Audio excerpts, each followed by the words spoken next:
today we've got some lawyers who are quite boring, but we're going to be talking about cannabis, which is quite interesting. So we see which way this one's going to go.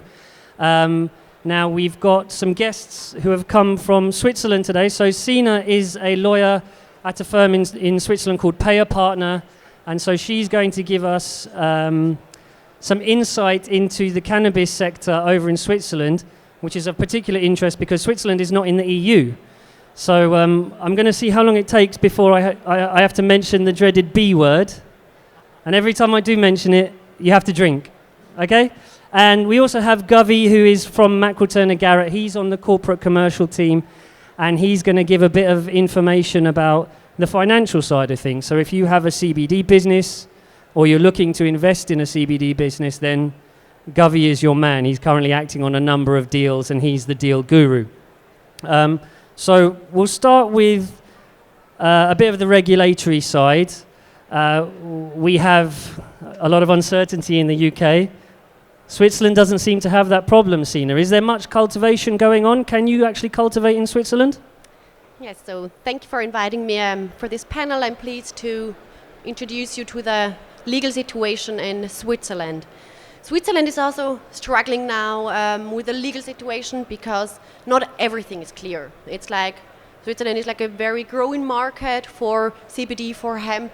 The financial potential is there. The people are very interested in trying out new products. Yeah, they're very open for CBD products. About the cultivation, it's possible to cultivate CBD in Switzerland, and we have like a lot of companies in Switzerland that grow their own CBD and sell it in Switzerland. So the thing is, in the UK, cultivation of hemp is very restrictive. You can get a license, but you can only extract from the seeds and the stems and the stalks of the plant. All the good stuff, the hemp, the flower, the bud, the flower, the leaves, you have to throw away. So to my mind, that's not really economically viable. You're throwing away half your plant. Do they have the same restriction in Switzerland? No, you can use everything in Switzerland. You can cultivate. So that's a better place to cultivate than here in the UK. Then. Yes, it is. But what you have to be aware of is, maybe you know it. Switzerland has a special federal system. So we have 26 cantons. We have the federal legislation. Which is it different between each federation? Yes, it's different. Like when it comes to cultivation, it's very different because the rule is that the cantons can have their own legislation and they give also their own approval.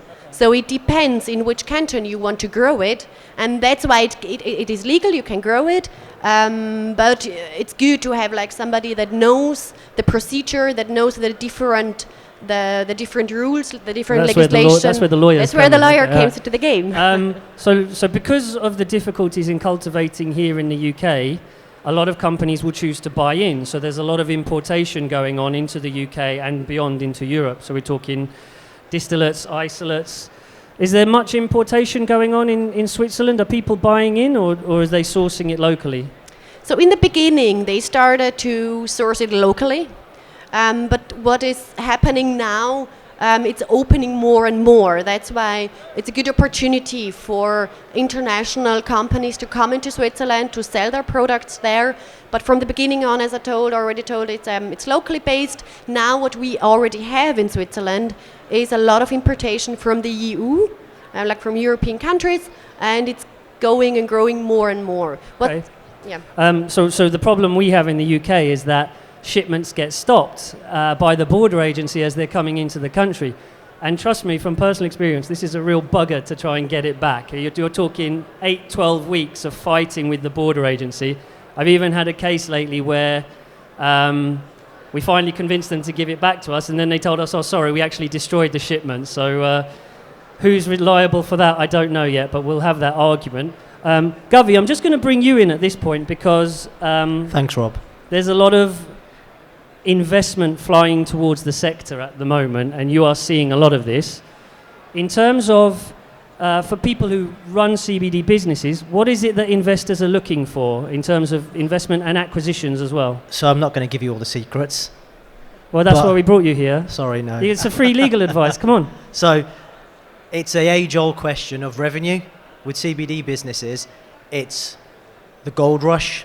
So I'm seeing a lot of institutional money coming in, a lot of international money coming in, and what they're all saying is, as long as the revenue is there, we'll look at buying the business. See, I think this is a trend that I've seen. The CEO of Canopy Growth, I think, had to step down a few weeks ago because they were spending money left, right and centre. Yeah. They weren't making any. They didn't have any revenue. So I think perhaps 6 months ago, investors were keen to just throw money at anything, but now they're sort of thinking we need to see something a bit more substantial. Well, they need to see the numbers, but it's still the gold rush. In fact, I'm selling a business at the moment where now they've got a deal arranged. It's a seller's market, so the sellers are commanding their own price, and I haven't seen that in any other industry for about 15 years. The deal I'm working on at the moment, the sellers have, for want of better words, put a finger in the air and said, I want this price because I want to buy that Lamborghini I've been dreaming about. I want to buy that yacht I've always been thinking about, and the buyers are prepared to write that check. Okay, well, look, I'm going to come back to you on that issue because Sure. a lot of the companies you see here, people have worked very hard to build that company up. They've been working at it 3, 4, 5 years. They might be thinking about an exit.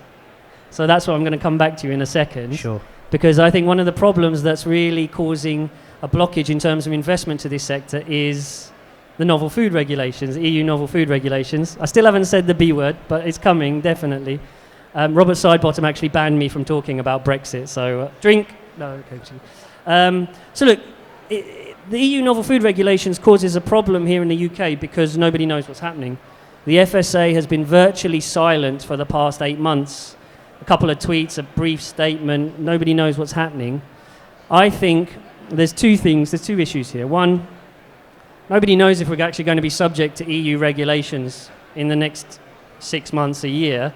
It seems a bit hypocritical for them to start saying, right, we're going to enforce when apparently we're supposed to be leaving the EU. But two, also, domestic regulators are just fully engaged with no-deal Brexit preparation. The FSA, the MHRA, they are worried about medicines and food being available rather than CBD regulations. Do you have this problem in Switzerland with the EU novel food regulations? Yes, we also have it. As I already told, the importation of raw materials is quite easy in Switzerland, and it's widely happen. So we have like CBD oil, but without any description how to use it.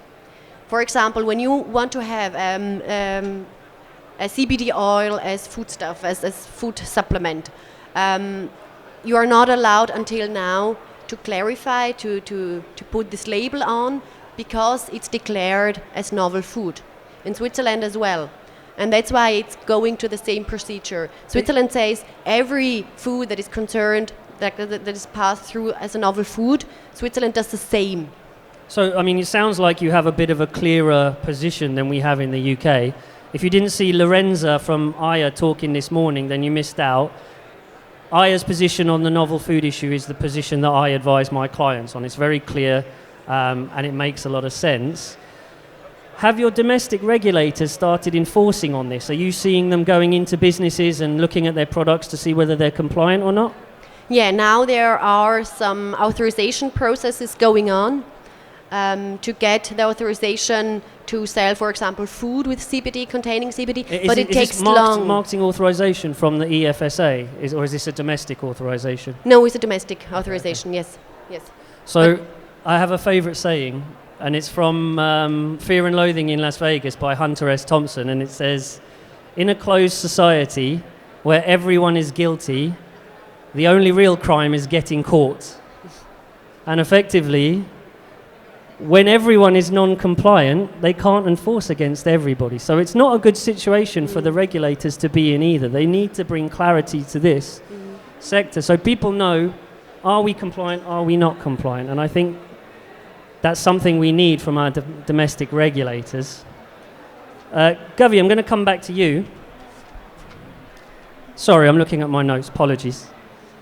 Once a company has reached a certain stage, they may go out and start seeking investment, so fundraising. And we have a lot of companies come to us and say, look, we want to get in front of the right people. We want to raise 5 million, 10 million, 20 million even. Who are the right people? Who are the people that they need to be getting in front of? So a previous speaker talked about the time is now, and the value to be realised in 5 years is something to look for in the future. What I'm seeing now is a lot of the money that's coming in for investment nationally is from high net worth individuals. So you'd have to approach through a capital raise, and the money would come in to the company if an investment was successful. And there are two ways of raising further money for your business. One is the traditional, you will borrow money and there's a yield to be paid, or you can give away some of your shares, and that investor then becomes a part owner of your company. Okay, so you effectively have to give up a bit of your business, but Yes. okay, all right.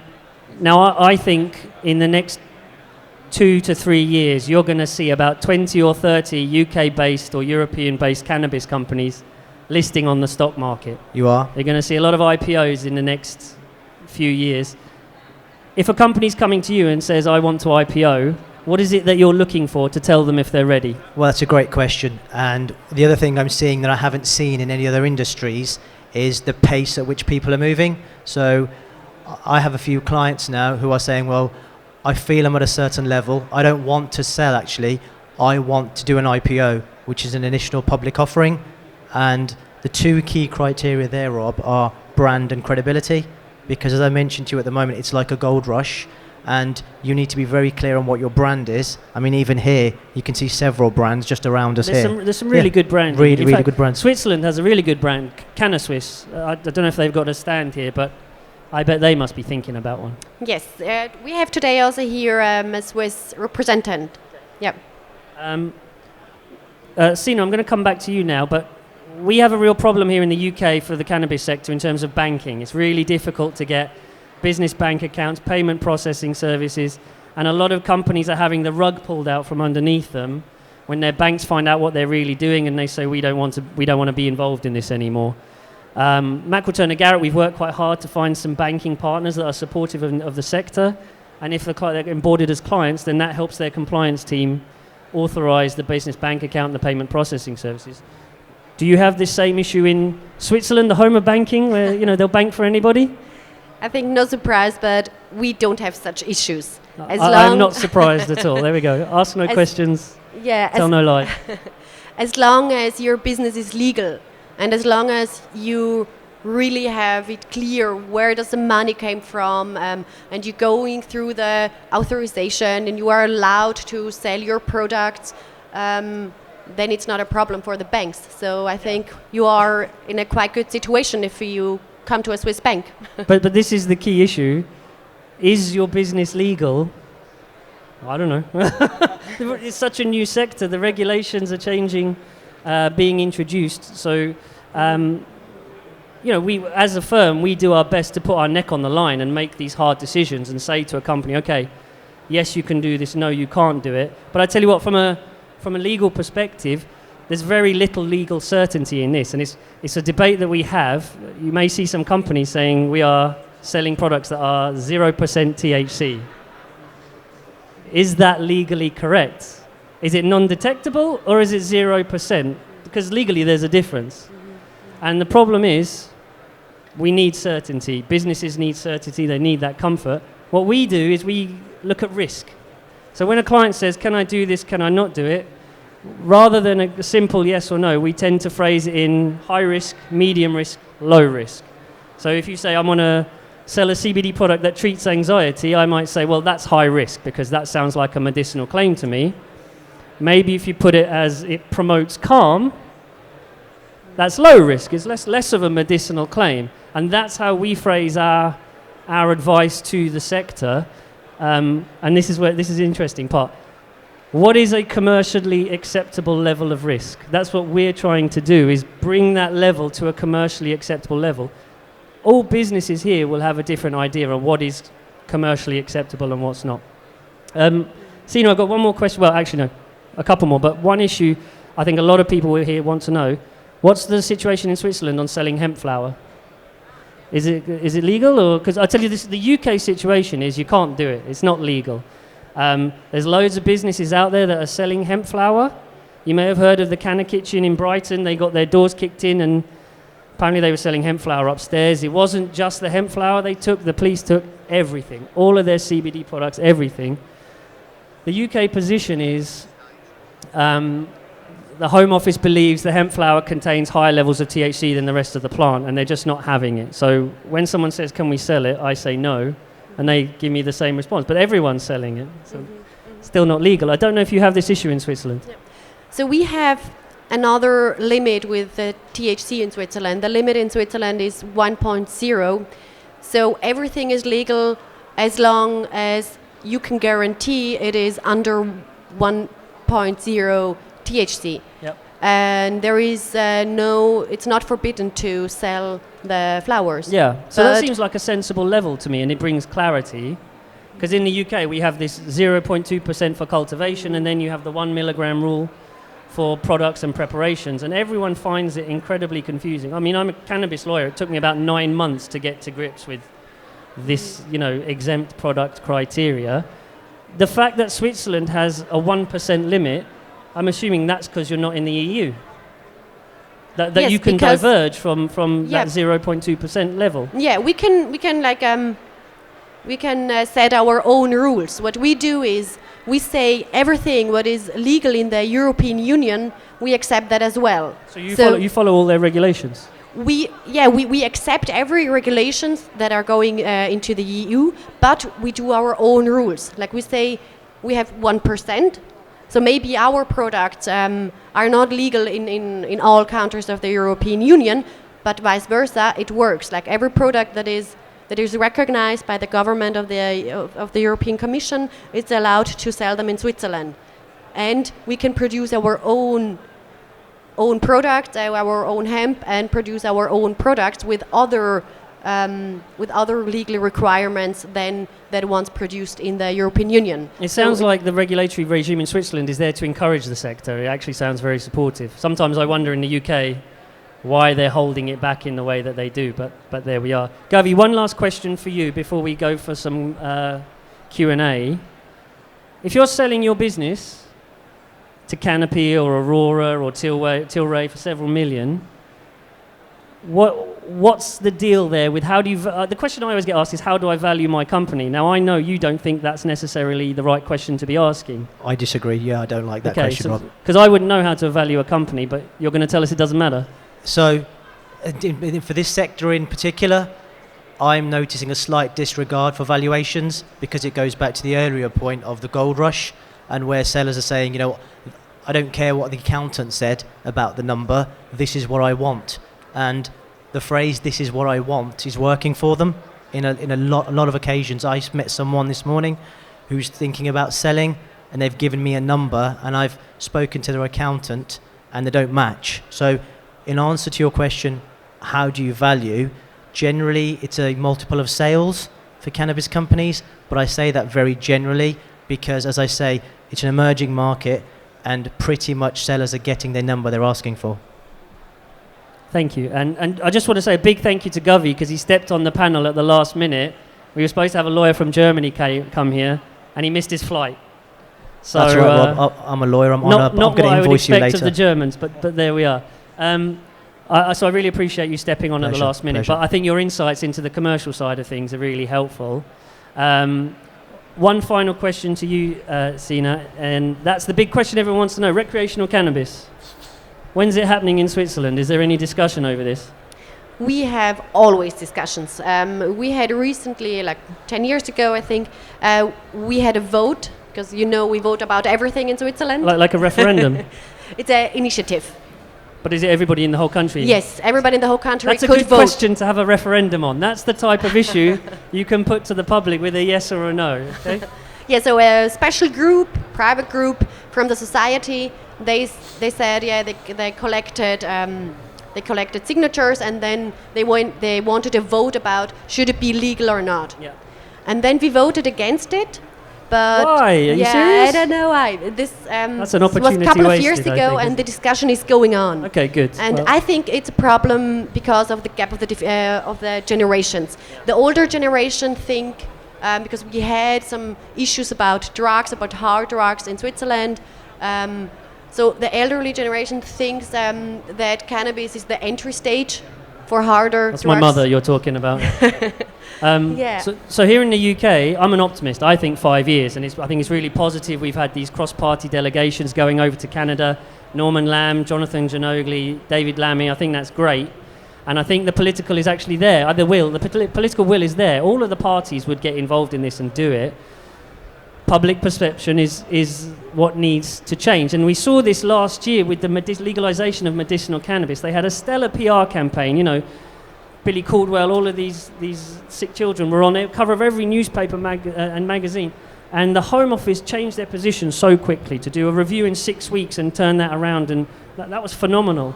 I don't think we're quite there yet on the recreational cannabis side in the UK, but I think we can get there. We just have to change the perception, the perceived negatives that are involved with recreational and adult use of cannabis. So hopefully soon. And in Switzerland, just one remark. In Switzerland, it is possible to get a prescription for medical use. It is possible, not widely, but there are some cases where it has been happen. And do you know how much you have to pay for one of those? A lot. Yeah, and that's something the UK needs to address. We have legal medicinal cannabis, but it's virtually zero patient access unless you've got a spare $3,000 every couple of months. You know, you're not going to. The vast majority of people are not going to be able to afford that, and I think that's really sad. But hopefully we'll see that change in the next few years. Anyway, thank you. Sina as well, thank you for being on time for your plane and getting here and giving us an insight. I only said Brexit once, so that's good. Twice now. And we'd like to open it up to the floor to see, now's your opportunity for some free legal advice. Does anyone have any questions?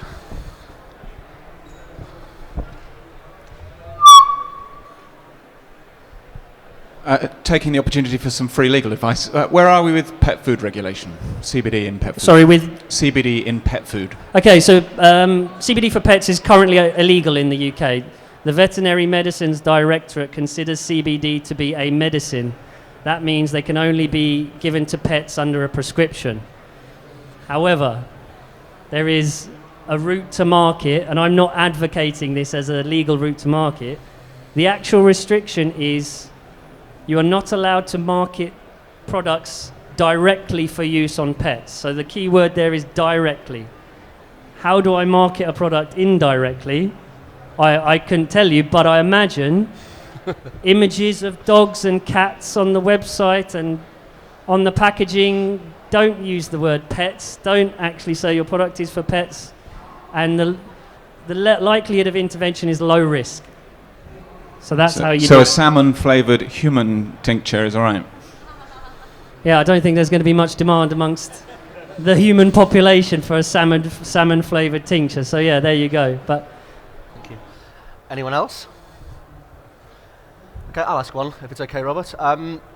What sort of the life cycle would a business owner want to consider some legal counsel? Pre-launch, business planning. What sort of points would you sort of go to a legal firm? Right, let's all agree on one thing. Everyone hates paying for lawyers. You know, even I hate. I recently bought a house, and the fees. You know what? It's a nightmare. But we do perform an essential service, and I tell you why. For your business, have an advice on file from a lawyer who's reviewed your product lines, reviewed your business processes, and said you are UK, EU compliant.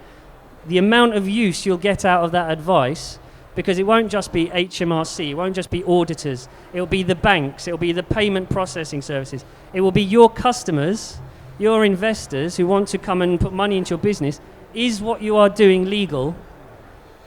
Here's my advice from Sina, here's my advice from Govey, here's my advice from Robert, signed at the bottom, completely legal. The sooner the better. Because the sustainable businesses in this sector are the ones that are the most compliant. That's my view. Just to touch on that, the other thing you might want to think about is as you're all setting up your businesses, if there's 2 or more of you in any company you have, give some thought to a shareholders agreement, because as you're running at 100 miles an hour, growing your business, and you're thinking, oh, he's my best mate, you know, he's my cousin, he's whatever he may well be, okay, when the numbers start stacking up, okay, then you'll have a chat about, well, you know, I gave you my car when you didn't have the keys and all the rest of it. and things get dragged up. So it's better to be protected now when it's low value than when you're fighting over big numbers and then paying us even more money to help you then. No, I agree with that. That actually feeds into what we were saying about your shipments getting stuck at the border. It's much cheaper to pay me to help you get your shipments in rather than pay me to help you get them released from the border agency. So the sooner the better.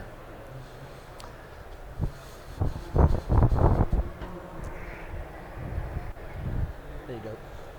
Hi, I was just going to ask any tips to getting your CBD company into the best position to be a sellable business?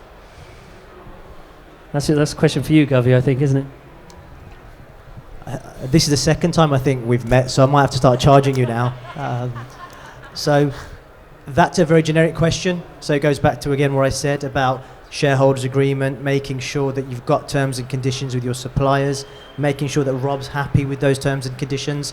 And a recent example is we met somebody who was reselling, is that right? And then Rob made the point about, well, who decides whether they're compliant? Well, ultimately, it's the reseller because they're selling to the consumer. So you need to give some thought to things like that. But making sure it's sellable means that you've done all the planning at the start. So when you come to sell, a buyer might say, well, did you put this in place? Where are your terms and conditions with your customers, with your suppliers? Because if you don't have them, depending on the value of those customers and suppliers, you're probably going to be asked to revisit the price you wanted at the start. Okay. Anyone else? One last thing is revenue. If your company is making money, why wouldn't someone want to buy it? There's huge amounts of investment flooding in from Canada and the US. They don't want to set a business up from scratch and build it up with the distribution network and the client base and everything like that. They want a company that's making money. They can pick it up, carry on, business as usual, and the revenue's coming in. That's what they're looking for. Make sure your business is making money. Okay, one last question, I think, before we are due to move on. 5 years, what does it look like, landscape-wise, regulation-wise? This is a really good question because you now have, once you get to the point where, yes, we're going to legalize, what's the regulatory model? And that's the moment it starts to become real because, look, there are a number of jurisdictions across the world that have legalized. So you've got Uruguay, which was in 2013, I think, was the first country to go. The model they use there is that the government sells the cannabis. And you can register on the government website, and then you can go into a pharmacy, a registered pharmacy, and buy up to 40 grams of cannabis per month. That's the regulatory model that they used. The government obviously has tenders to private contractors to produce their product. It seems to work quite well for them.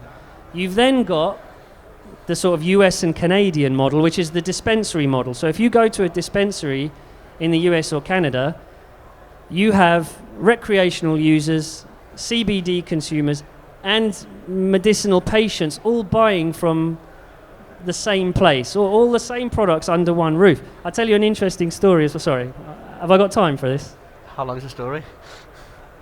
Let's tell a story. I could have finished it by Let's now. tell a story. Come on, let's go. We were queuing up in a dispensary in Las Vegas, and they have two queues. They have the recreational users and the medicinal users. So it's like the Apple store, so you queue up, you wait maybe 20, 25 minutes, 30 minutes, and then you meet a guy with an iPad, and it's a wonderful experience. In those states, if you have a medical card, you go to the front of the queue, and the medicinal users have to be seen first before the recreational users. So you'll have people in the queue, recreational queue, for 20 minutes, 30 minutes. Some guy walks in with his medical card. They're like, there's nothing wrong with this guy. How come he gets to go to the front of the queue? The only way you can get to that position where medicinal patients and recreational consumers are buying from the same place is once we come to a fundamental agreement, these products can cause very little harm. So you've got to let people go and try what works for them. All of us are different. Some things will work for one person, they won't work for another. So until in the UK you reach that position where you say, look, people can make their own decisions. There's no known lethal dose of this drug. Let them try.